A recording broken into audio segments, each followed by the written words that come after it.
Zap Crypto, c'est tous les jours, toute l'actu crypto au même endroit. Bienvenue chez vous les zappeurs et zappeuses.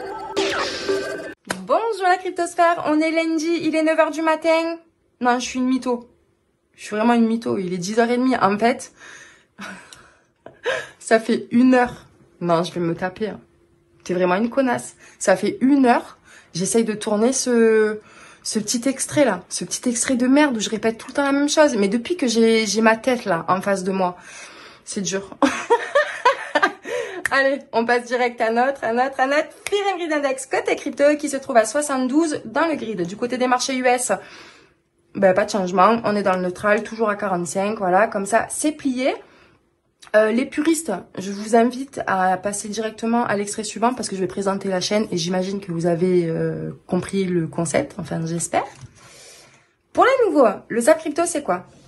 Un zapping de tous les intervenants crypto francophones. Il n'y a pas de copinage, ça veut dire que c'est pas parce que j'apprécie le créateur de contenu qu'il est dans le Zap Crypto. De toute façon, c'est simple, sachez que j'ai 180 intervenants dans mon dossier. Autant vous dire que je n'ai pas le temps de regarder 180 personnes assidûment. Je choisis des extraits pertinents. Et dans tous les cas, si quelque chose vous plaît, et ça vaut pour le Zap ou pour tous les autres créateurs de contenu, faites vos propres recherches. Seule votre opinion compte. Voilà. Il n'y a aucun conseil en investissement dans le Zap Crypto. Ceci dit, dans la description du Zap, vous allez y retrouver tous les intervenants du jour avec leurs vidéos. Ben oui, pour vous éviter de vous faire chier à chercher la vidéo. S'il y a un extrait te plaît, hop, tu descends en bas, tu cliques, tu y es, c'est magnifique, merci. Tout en bas, j'essaye de la faire vite parce que j'espère que je vais pas la retourner. Ah non, je te tape, je te jure Nalouen, je te tape. Bon, les chapitres, t'as tous les timecodes. Je te simplifie la vie à mort, ok? D'un coup d'œil, déjà, tu vas avoir tous les titres des extraits. Ça veut dire que s'il y en a un qui titille plus que l'autre, hop, tu cliques, t'arrives dessus. Le Zap, il s'épate. Il s'épate? Bah ouais, il s'épate. Bah ouais. Il se sépare en 4 chapitres. Les news importantes, le marché traditionnel, parce que j'estime que c'est important d'avoir une vue d'ensemble. Mais après, ça n'appartient qu'à moi. Si ça te plaît pas, tu le zappes. Voilà, on est dans le thème. Les analyses techniques crypto, je dirais même que Bitcoin, en vrai, en majorité, des fois Ether, mais c'est quand on est dans des conditions de marché particulières, genre on est en alt season ou la fin d'une alt season. Et le dernier chapitre, NFT, Metaverse et IA. Je précise que pour les analyses crypto, enfin les analyses techniques de Bitcoin, je choisis toujours des time frames, des grandes time frames, genre du daily, du monthly, du weekly, parce que je trouve qu'il n'y a pas de pertinence à vous mettre de l'horaire ou du 4 heures. Enfin, voilà, si vous le regardez le lendemain, le marché il a déjà pu prendre ou perdre 15%. Donc voilà, c'est juste pour avoir une vue d'ensemble. Ensuite, qu'est-ce que vous pouvez y retrouver? Mon lien Linktree, c'est pour pouvoir voir tous mes réseaux. Je sais pas comment vous êtes arrivé ici. Peut-être par l'algorithme de YouTube. Et ça serait magnifique. Sinon, tu peux y retrouver mon Twitch. Oui, je fais des lives. Et oui, on va reprendre les lives. Je suis sûre qu'il y a des puristes qui sont restés jusqu'ici. C'est obligé. Oui, on va reprendre les lives. Mon Twitter. Instagram, je vais pas vous mentir. Je m'en sers pas vraiment. Parce que de toute façon le format du Zap il est pas fait pour les formats short, donc voilà, il viendra peut-être un moment donné où je vais vous donner un contenu qui sera adapté à ça, mais pour le moment c'est pas le cas, donc t'es pas obligé de te faire chier. Et tout en bas, donation crypto, tu peux y retrouver une adresse BTC si tu as envie de te faire plaisir, mais le plus gros soutien que tu peux apporter à la chaîne, un like, un commentaire, partager à tes connaissances qui suivent tout comme toi le marché des cryptos, et voilà, c'est parfait. Que dire de plus? Un grand merci à vous pour le soutien, la force. Hier, vous le savez, le dimanche en général, c'est ma journée commentaire. Je reprends tous les commentaires de la semaine. J'essaye de répondre à tout le monde. Je suis contente de pouvoir le dire. Ça devient de plus en plus compliqué parce que vous êtes de plus en plus nombreux à commenter. Mais je vous lis tous. Dans tous les cas, je vous lis tous. Et je vous remercie infiniment, vraiment, et surtout depuis ça là, le reveal de ma face là. Je me vois, les connasses, j'ai envie de la taper. Mais merci. Pour moi, c'est un exercice pratique en soi pour ceux qui me suivent quand même depuis un moment, je parle beaucoup entrepreneuriat. J'aimerais un jour pouvoir monter ma boîte. Et peut-être que j'aurais besoin de faire une levée de fonds. Et que pour ça, il faut que j'apprenne à m'exprimer correctement, avoir une bonne éloquence. Et je trouve que là, pour le coup, YouTube, ça peut être un bon exercice. Donc, j'en profite. C'est pas chose aisée. Je vais pas vous mentir. Mais on y est. on y est. Et je vous remercie beaucoup pour la force depuis ça. Voilà. Je vais fermer ma gueule et vous laisser tranquille. Vous pouvez enfin vous installer confortablement. Votre zap va commencer. Je vous souhaite une excellente vidéo ainsi qu'une excellente semaine. Et nous, on se retrouve demain. C'était Zap Crypto. Le halving de Bitcoin est passé, la poussière est retombée et tout s'est passé comme prévu dans le protocole. Satoshi a bien fait les choses et une nouvelle fois, nous avons la preuve que tout est bien rodé. Maintenant, que va-t-il se passer ? C'est la question qu'on se pose tous car on s'attendait à ce que le prix s'envole et l'effet escompté tarde à arriver pour certains. Pourtant, il suffit de prendre un peu de recul pour faire une analyse avec la tête froide. En février dernier, le prix du Bitcoin était à 57 000 $ et tout le monde sautait au plafond. Dernièrement, le prix est repassé à 57 000 $ et la déprime s'est installée sur le marché crypto. Comme d'habitude, en cas de doute, effectuer un zoom arrière est la meilleure chose à faire. Rien ne monte tout droit en ligne droite. Des phases de consolidation et de correction sont utiles et saines si l'on veut que la tendance haussière se poursuive. Aller aux 5 000 $ en ligne droite aurait été inquiétant, marquant un cycle immature qui se serait terminé en bain de sang. Pour des investisseurs à long terme, prendre son temps est essentiel. La patience sur les marchés est l'un de vos meilleurs alliés. Maintenant, tout le monde sait qu'historiquement, l'année post-halving voit une accélération à la hausse du prix de Bitcoin. Cette fois-ci, une accélération a lieu en amont, donc quid de la suite ? Tout est une histoire d'offre et de demande, et selon un récent rapport de l'équipe de recherche de Bybit, il resterait 9 mois d'approvisionnement en jetons disponibles à l'achat sur les bourses d'échange avant épuisement total des stocks. Alors, verra-t-on un choc de l'offre disponible qui déclencherait un super bull run ? C'est ce que nous allons tenter de décrypter dans cette vidéo, voir quels sont les vrais effets du halving sur l'offre et la demande de Bitcoin et si oui ou non, il est déjà intégré dans le prix. Restez bien jusqu'au bout, vous allez comprendre que les mois à venir risquent d'en surprendre plus d'un. CZ est littéralement conquis par Bitcoin, absorbé par la technologie. Si bien qu'en début 2014, il vend son appartement à Shanghai pour all-in dans l'invention de Satoshi Nakamoto. À ce moment-là, le BTC s'échange à environ 600 $ et CZ y investit environ 1 million. On est en 2014. Je ne suis pas sûr que tout le monde comprenne bien le niveau de conviction et les coronesses qu'il faut avoir pour faire un move de ce style à cette période. Alors, entre génie et folie, la frontière est fine, je vous l'accorde. Just going in 10%. So by at the end of 2013, actually at the beginning of 2014, I sold my house, quit my job, put all the proceeds from the house into my apartment. So put all of that money into crypto. Into Bitcoin. Mais bon, pour CZ, nous vivons dans une simulation, donc autant tenter le tout pour le tout. Pour l'anecdote, chaque fois que lui et ses équipes furent confrontés à des défis majeurs chez Binance, il avait pour habitude de répondre « Hey, it's just a game ». Ce mode de pensée permet selon lui d'évacuer la pression au quotidien. Il creusera encore un peu plus cette philosophie dans un article sur Binance Blog que vous pouvez retrouver ici si ça vous intéresse. Grâce à son poste chez blockchain.info, CZ aura également l'opportunité de collaborer avec une figure emblématique du paysage Bitcoin, Roger Ver, aussi connu sous le nom de Bitcoin Jesus. Par la suite, il rejoindra OKCoin, un exchange crypto où il assurera le poste de directeur technique, mais sa relation avec Starzu, le PDG de l'exchange, sera très compliquée, si bien qu'à peine un an plus tard, en 2015, il quitte son poste et il s'en prendra ensuite violemment à Starzu via un post sur Reddit où il accuse l'exchange de wash trading, de falsifier des preuves de réserve et d'avoir une gestion financière assez opaque. Après cette brève incursion dans le monde des exchanges, CZ retourne à l'entrepreneuriat et fonde une nouvelle entreprise, BGTech, où il met à profit ses compétences en fournissant des solutions de trading à divers exchanges en Asie. Cette structure technologique deviendra le socle de base pour pas moins de 30 exchanges chinois, dont Binance.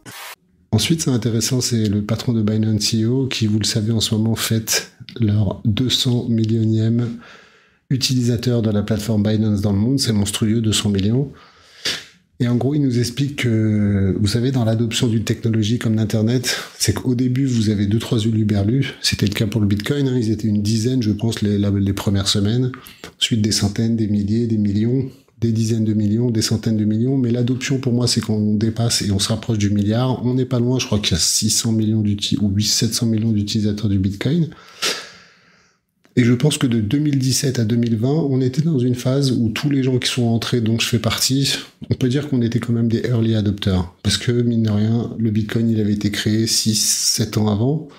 Et là, maintenant, pas tout de suite, je pense, mais ce qu'il dit, c'est que là, dans ce qui va arriver bientôt, dans les prochains mois, on va arriver dans l'early majorité. C'est qu'en gros, ok, les gens sont assez early sur le marché des cryptos, mais on aura quand même de l'adoption de masse où on va dépasser le milliard de personnes qui auront du Bitcoin, des choses comme ça. Et on est impatient parce que ça va faire passer un cap tout simplement au secteur des cryptos, on l'espère. Et le chiffre symbolique, ce sera le milliard tout simplement de possesseurs de Bitcoin. Merci beaucoup, Brice. Est-ce que tu veux ajouter un dernier petit mot pour la fin? C'est un peu le moment carte blanche. Ouais, bien sûr. Peut-être inviter les gens à aller voir ce qui se passe. Donc sur deficollective.org, on a aussi un serveur Discord où il y a même un channel francophone pour ceux qui voudraient participer, poser leurs questions. Et comme je le disais, on est dans une phase assez critique où on construit les équipes du collectif. On recrute pas mal, assez régulièrement. Donc là, on vient de recruter quelqu'un au niveau du marketing. On va probablement en recruter d'autres. Et on envisage de monter d'autres équipes thématiques, peut-être une concentrée sur l'analyse de données et une autre plutôt de gouvernance. Donc même si vous, spontanément, vous avez des missions un peu de service public que vous pensez que vous pourriez rendre à la DeFi, mais que le problème, c'est une question de structure et de moyens, n'hésitez pas à venir frapper à la porte de la colonie. On est ravis d'en discuter. Que penses-tu de la réputation des Français dans les cryptos? On entend souvent dire que les Français sont des scammers, que les projets français ne marchent pas, ou pour la plupart du temps jamais, et que la commu est toxique. Alors, elle est dure cette question les amis. Déjà, commu française, qu'est-ce que ça veut dire? Rien que dans ma communauté, la communauté Hasher, j'ai plusieurs communautés. Il y a la communauté silencieuse de plus de 40-45 ans qui me suit principalement sur YouTube et qui est la plus nombreuse. Il y a ma communauté crypto, la plus active, on la retrouve principalement sur Twitter. Et j'ai également une communauté de personnes qui viennent de temps en temps, qui regardent une ou deux vidéos, mais qui sont pas très à jour et qui ne suivent pas toute l'actualité crypto. Et généralement, ça va être sur TikTok, sur Instagram et de temps en temps sur YouTube. Donc c'est compliqué de répondre. Je ne pense pas qu'on doit cibler que ma communauté dans cette question. De ce que je comprends en lisant ton commentaire, tu parles plus de la communauté cryptoactive, et la communauté cryptoactive, on la retrouve sur Twitter. Oui, je pense que la communauté crypto FR est particulièrement toxique parce qu'en réalité, elle donne beaucoup, elle soutient énormément, mais elle reprend aussi vite l'amour qu'elle a donné. En tout cas, c'est comme ça sur Twitter. Donc globalement, c'est très virulent, c'est un peu à l'instar des cryptos, c'est sur les réseaux sociaux, donc ça peut faire mal quand on est influenceur, mais de manière générale, la communauté est également là pour soutenir les bonnes initiatives et elle sait vraiment fournir du soutien quand c'est nécessaire. Par contre, petit commentaire que je me permets quand même sur Twitter, la communauté aime le sang. Qu'il y ait un problème ou non, qu'il y ait vraiment quelque chose à montrer du doigt ou non, quand c'est trop calme depuis un moment, et puis surtout en bear market, la communauté va chercher du sang, et donc quand elle peut tirer dans les pattes de quelqu'un ou tirer sur une ambulance, elle va le faire. C'est rude, mais ça fait partie du jeu. La France est petite, il n'y a pas trop de projets. Et donc, naturellement, on n'a pas de gros storytelling. On en a, il y a des entreprises en France, mais si on prend le top 20, top 30, top 50 de CoinMarketCap et des crypto-monnaies qui existent, c'est vrai qu'il y a peu de Français. Pourquoi? Je ne saurais pas vous dire. Un mélange entre la régulation, entre le fait qu'il y ait beaucoup de Français qui soient partis à l'international. Bref, j'ai pas de réponse exact pour cette question. Je ne pense pas que les Français soient particulièrement à la bourre. Il y a du génie français. C'est vrai qu'ils ne sont pas toujours sur le territoire en tout cas. Donc, en fait, il y a un débat qui est probablement pas dans tes questions, mais c'est à quel point une personne, elle est doxée. Parce qu'en réalité, une personne qui est assez connue, voire pire, parce que bon, t'as le côté, il y a un pseudo très connu, s'il fait... Même si c'est qu'un pseudo, s'il fait vraiment beaucoup de dégâts, les gens vont aller le chercher. Déjà, ça met un frein direct. Tous ces influenceurs où on va rentrer dans des communes de plus en plus dégènes, que ce soit les NFT, maintenant les Ordinals, les runes, les machins, les trucs. En fait, eux, ils sont en mode, de toute façon, moi, je suis arrivé, j'ai créé un compte Twitter, j'ai mis des abonnés. Potentiellement, c'est des abonnés fantômes, on est entre potes, on interagit entre nous pour créer l'illusion qu'il se passe quelque chose. Je suis payé un gros ticket, je leur gerbe à la gueule un truc dégueulasse, je m'en fous parce que si ça tourne mal, je me casse. En fait, pour moi, là où ça fait du sens, c'est quand tu as une ligne édito et que ça match ta ligne édito et qu'en plus de ça, ça passe ta due deal. C'est-à-dire qu'en gros, imaginons que tu es un mec, tu es full DeFi et voilà, tu es amoureux de la DeFi, tu regardes tous les projets, etc. Ouais. Et en t'intéressant à la DeFi, il y a un projet qui te dit bah écoute, tu es à fond dans la DeFi, tu es en France, peut-être tu pourras nous aider. Qu'est-ce que tu en penses? Bah, ça fait totalement sens. Mais un mec qui a aucune expertise dans le domaine et qui se dit ok, je prends la pre-sale et j'en parle parce que je suis obligé de le faire, c'est honteux. Oui. Genre, sincèrement, genre faire 5-6 tweets par jour en tweetant que sur des pre-sales, c'est une dinguerie. Là. Tu parles de qui? Crypto Future. C'est abusé, c'est-à-dire que genre en fait t'en es à un point où tu ne crées même plus de contenu et t'es juste là à chill des trucs parce que t'es obligé, sans aucune conviction, sans aucune expertise sur le sujet. C'est terrifiant. La folie des meme coins en ce moment, parce que d'une certaine manière on voit que le retail est revenu et a répondu présent, mais sur une certaine faction tout simplement de la crypto qui serait plutôt les meme coins, d'accord. Pour le coup, les meme coins sont dans une vague 5 de retail. On a assez peu de retail en ce moment qui est sensiblement et extrêmement intéressé entre guillemets sur des choses avec du fondamental, Bitcoin, Ethereum, et à un moment donné il faut accepter la narration. C'est pour ça que moi j'ai placé un trade sur Floki dernièrement. Alors là pour le moment il est toujours dans les 1500% je crois de profit. Mais bien évidemment, il faut savoir prendre vos profits sur la montée. Ouais, c'est ça, 1464%. Il faut savoir prendre vos profits, bien sûr, sur la montée. À savoir que ici, on a quand même cette folie des meme coins en ce moment. Il faut accepter plus ou moins que on soit là-dedans et que les retails se montrent, mais qu'ils soient intéressés plutôt sur le domaine du gamble, on va dire. C'est plutôt du gamble ici, donc c'est marche ou crève. Je fous $1000 là-dessus et puis je vois ce qui se passe, entre guillemets. Alors, on a Israël qui prévoit de lancer une monnaie numérique de banque centrale appelée le shekel numérique, avec une petite vidéo. Bon, écoute, pourquoi pas, hein, chacun fait ce qu'il veut, hein, comme on dit. Bon. Allez l'équipe, on va partir directement sur Forex Factory pour cerner la volatilité cette semaine. On s'aperçoit tout de suite que lundi, ça va être très calme au niveau des chiffres. Mardi également. Mercredi, ça commence à se compliquer. Et c'est ce qu'on recherche, hein, de la volatilité. Donc on aura les CPI, donc les prix de l'inflation pour le consommateur. Également le FOMC avec les projections et la conférence de presse. Donc mercredi, grosse volatilité à prévoir. Jeudi également, les PPI et les chiffres de l'emploi. Vendredi, la confiance des consommateurs. Donc vraiment mercredi, jeudi, soyez attentifs, le marché risque de bouger. Aujourd'hui, le problème, c'est que pour ça remonte à la valeur d'équilibre, il faudrait que les taux d'intérêt repassent à 5, 6, 7. Mais à ce moment-là, tous nos États font faillite. Donc je crois que le vrai problème que j'ai intellectuellement, c'est que je me dis, cette croyance que j'ai eue du rééquilibrage interne des marchés, ils ont tellement tiré sur la ficelle qu'il ne peut plus se produire. C'est-à-dire qu'à partir de maintenant, j'ai la vague impression que the dollar or the euro are not as good as gold. Vous voyez ce que je veux dire? S'ils ne peuvent plus, ils l'ont été, et ça marchait.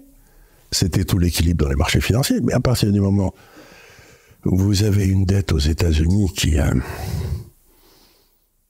cru qui est passé en quelque... Je crois qu'on est à 1000 milliards tous les 6 mois, là. 1000 milliards tous les 6 mois. De déficit. De déficit, c'est complètement affolant. Tu commences à faire... C'est pas mal. Oui, et aujourd'hui, le budget du service de la dette aux États-Unis est supérieur au budget de la défense.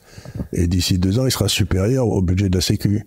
Donc ça veut dire que dans les 3 ans qui viennent, les États-Unis vont devoir choisir, puisqu'ils peuvent faire augmenter leur taux d'intérêt, entre le service de la dette, la Sécu ou la défense. Mais il y a un article qui m'a choqué que vous avez écrit, c'est-à-dire qu'il faut virer les banquiers centraux. Oui, ça sert à rien. Mais en fait, j'aimerais faire la différence entre le poumon et le cancer du poumon. C'est-à-dire que pour moi... c'est celle qu'avait fait Milton Friedman. Il m'avait dit on peut faire mieux. Et en effet, avec Volcker et ensuite Greenspan, on a fait aussi bien ou mieux qu'avec Delors. Mais depuis qu'on a eu les crétins Bernanke, Yellen et maintenant Powell, ils ont tellement tiré sur la ficelle. C'est là où j'ai un problème, si vous voulez, c'est que pour la première fois de ma carrière, je ne vois pas de retour à l'équilibre naturel normalement. C'est-à-dire qu'on a dépassé le point de la cirrhose du foie, quoi. Oui, il faut tuer la monnaie pour en faire une autre, quoi. Voilà. Il faut simplement dire tout ça, c'était des erreurs du passé, vous savez, c'était... Je sais pas. On n'a pas bien, c'était les autres, je sais pas quoi. Il faut tuer le retraité, le fonctionnaire et le gars qui est aux solidarités sociales pour refaire une monnaie. Et en fait, ça passe par l'euthanasie je sais pas comment on peut l'appeler, de celui qui dépend de la... Et c'est pour ça que je me tue, moi, à essayer d'expliquer aux gens comment ils doivent gérer leur épargne, et vous aussi, c'est comme ça qu'on a commencé ensemble tous les deux d'ailleurs, c'est d'expliquer aux gens, parce qu'il faut pas ce qu'ils s'attendent dans le monde dans lequel on rentre, à ce que la retraite à laquelle ils ont pensé avoir cotisé va leur être servie. Alors nous n'avons pas tout réussi. Notre Europe, aujourd'hui, est mortelle. Retour soudain de la mort dans nos vies, retour du tragique dans le quotidien et risque existentiel. Le 25 avril dernier, notre actuel président, Emmanuel Macron, s'est arrêté à la Sorbonne pour y tenir un discours devant un parterre d'invités et d'étudiants dans une atmosphère plutôt glacée. Il faut dire que pour mettre l'ambiance, c'est comme pour la finance, Emmanuel a un don. 1h48 d'un discours interminable et pourtant d'une grande importance, pas seulement pour sa longueur, mais surtout pour son fond. D'abord, pas un mot pour la France. À 10 secondes au tout début. Notre avenir européen, mais par définition l'avenir de la France. Mais vous l'avez peut-être remarqué, depuis qu'il a abandonné l'idée d'augmenter le nombre de mandats présidentiels, Emmanuel Macron semble s'être reconverti dans la vente en porte-à-porte. En plus d'être déjà champion de la Terre, notre futur ex-président est en passe de devenir le VRP de l'année. Désormais, il vend du fédéralisme européen et il met le paquet avec une brouette chargée d'arguments à faire pâlir de jalousie un témoin de Jéhovah. Depuis longtemps, notre président ne cache pas son amour pour l'Union européenne et à l'approche de la fin de son mandat, il redouble d'efforts pour réaliser un vieux rêve, celui d'une Europe fédérale, un sujet qui revient pas mal sur le tapis en ce moment. Le mouvement fédéraliste veut renforcer les liens entre les pays membres pour aboutir à un État-continent, une idée chère à Jacques Attali ou aux États-Unis d'Europe imaginés par Trotsky, Victor Hugo, Aristide Briand, Churchill ou encore Napoléon. Si l'Europe est une géante économique, c'est aussi une naine politique et un ver de terre militaire, un constat cinglant qui date de 1991 et qui est toujours valable en 2024. Face aux menaces de conflits armés ou de guerres commerciales, et à l'heure où les rapports de force basculent sur l'échiquier du monde, l'Europe ne veut plus avoir à subir les décisions des autres, ni servir de terrain de jeu pour les batailles entre superpuissances mondiales. La solution pour la sortir de ce pétrin, et lui permettre de recouvrer un peu d'autorité et de respect, c'est la fédération, les États-Unis d'Europe, qui, si on écoute les discours de notre président, semblent apporter une réponse à tous les problèmes. Quels avantages offrirait une fédération européenne et quelle forme prendrait-elle ? Qui est contre et pourquoi ? Enfin, est-ce seulement possible ? Est-ce qu'on est toujours dans une situation positive ? Premier point, oui. On est toujours dans une phase de construction positive. On passe toujours par des unités de temps longues, histoire de prendre un petit peu de recul, malgré ces petits soubresauts et ces petites paniques qu'on a eues en cours de semaine, en fin de semaine, avec plus de 360 millions de dollars de positions qui ont été liquidées, envolées. Il n'y en a plus. Pourquoi ? Parce que les gens utilisent encore de l'effet de levier, encore plus quand le marché est dans des étaux de compression comme on l'a connu maintenant et comme on le connaît encore d'ailleurs, et on va le voir en détail et sur des unités de temps plus courtes. Lorsque le marché ne fait rien, vu que ça va pas assez vite, on fait du levier et dès qu'il y a une petite étincelle sur le marché, ça entraîne justement ce type de liquidation. Ne soyez pas victime de ces liquidations, au contraire, soyez plutôt opportuniste vis-à-vis justement de ces phases de liquidation qui peuvent justement nous permettre d'avoir des points d'entrée et on va le voir ensemble. Donc 360 millions de dollars de positions acheteuses envolées, liquidées par les brokers parce que on est en appel de marge et donc les comptes sont en train de sauter. Donc faites encore attention à ça. C'est la plus grosse d'ailleurs phase de liquidation qu'on a connue depuis c'était avril de cette année, d'accord, les plus grosses phases de liquidation qu'on a connues. Donc on prend, deuxième chose, on prend toujours des unités de temps longues, notamment sur du weekly, toujours en phase de construction positive. Si on regarde ici, Total, l'ensemble du marché des crypto-monnaies. Total 3, si on exclut Bitcoin, Ethereum, toujours au-dessus des MM20 weekly, tout va bien. Le Bitcoin, toujours en mode tendance haussière largement. Et même chose pour l'Ether, même s'il ne bouge pas depuis 2-3 semaines et depuis l'approbation de l'ETF ETH spot. Vous voyez que même l'Ether, on est toujours dans une phase de construction positive, c'est-à-dire que même s'il devait perdre grosso modo 10%, on serait toujours dans une tendance haussière et ça serait d'ailleurs même l'opportunité de rentrer. C'est juste pour vous dire, là, la courbe en noir que vous voyez, c'est le cycle qu'on est en train de vivre aujourd'hui par rapport aux autres. Donc, on voit que globalement, en fait, on suit ce qu'on a fait historiquement parlant avec des retours sur investissement quand même un peu plus faibles par rapport au cycle de 2011-2015 et celui de 2011, là, ce qui est tout à fait normal. Là, la courbe en verte qu'on a ici, c'était le crack du Covid en mars 2020, après le halving. Mais voilà, c'est pour vous dire que vous n'êtes pas au début du cycle, surtout sur le Bitcoin. Mais pour moi, on n'est clairement pas à la fin. Je ne sais pas ce que vous en pensez. Où est-ce qu'on se situerait dans le cycle ? Mais moi, j'y vois encore des opportunités. Et quand il y a des baisses comme ça, quand on voit certaines oblitérations sur des altcoins, et si vous voulez renforcer vos positions sur du Bitcoin ou de l'Ether, c'est le moment d'en profiter en fait. Non, c'est clairement des périodes pour recharger, oui. Si on voit long terme, si on voit à court terme, on se ramasse.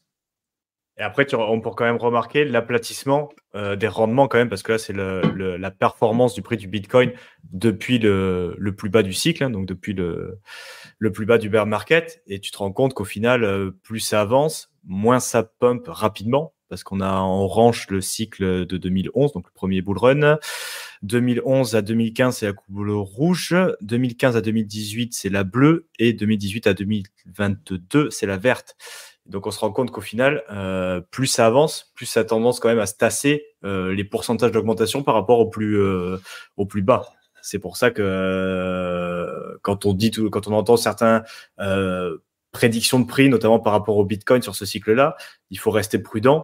On a un autre graphique où je vous présente Bitcoin contre l'impression monétaire et on voit qu'on est en train de sortir d'un cycle dans lequel on avait premier cycle, deuxième, en tout cas, bull run de 2019, le dernier bull run que l'on a connu, et là on est dans cette phase d'accélération, mais en même temps, pourquoi ? Parce que là on a une diminution de la liquidité, avec ici le tightening, donc c'est-à-dire que la Fed a décidé de diminuer l'impression monétaire qu'ils effectuent, et c'est pour ça qu'on a une accélération haussière qui est bien supérieure à cette partie-là, parce que justement, on n'imprime pas de l'argent, donc c'est-à-dire la division diminue, donc le Bitcoin se valorise, mais en même temps, à côté, on a l'autre partie de la division, où on a l'impression monétaire qui diminue. Donc on a une hypervalorisation qui a lieu maintenant, mais que va-t-il se passer quand on aura une hyperaccélération de Bitcoin qui se fera, avec derrière une impression monétaire, qui va compenser cette hyperaccélération ? Pour moi, je pense qu'on ira faire quelque chose comme ça avant de repartir.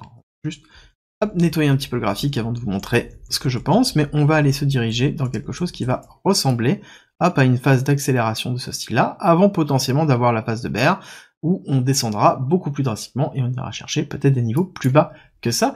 Mais là-dessus, c'est intéressant parce que pour une première fois, au niveau de Bitcoin, on va pouvoir faire le test de la résilience, de l'intérêt de Bitcoin sur la captation de monnaie et de valeur dans une crise qui arrivera dans les années qui arrivent. Encore une fois, n'oubliez pas, ce n'est pas demain, ça va arriver, oui, mais certainement dans plusieurs mois, plusieurs années. Encore une fois, nous avons le temps de nous préparer. Et si tu n'es pas rassasié, retrouve à gauche le Zap Crypto de la veille et à droite le Zap Crypto de l'année dernière, jour pour jour. Tu as trouvé une ou plusieurs actus intéressantes ? Fais-le moi savoir en commentaire.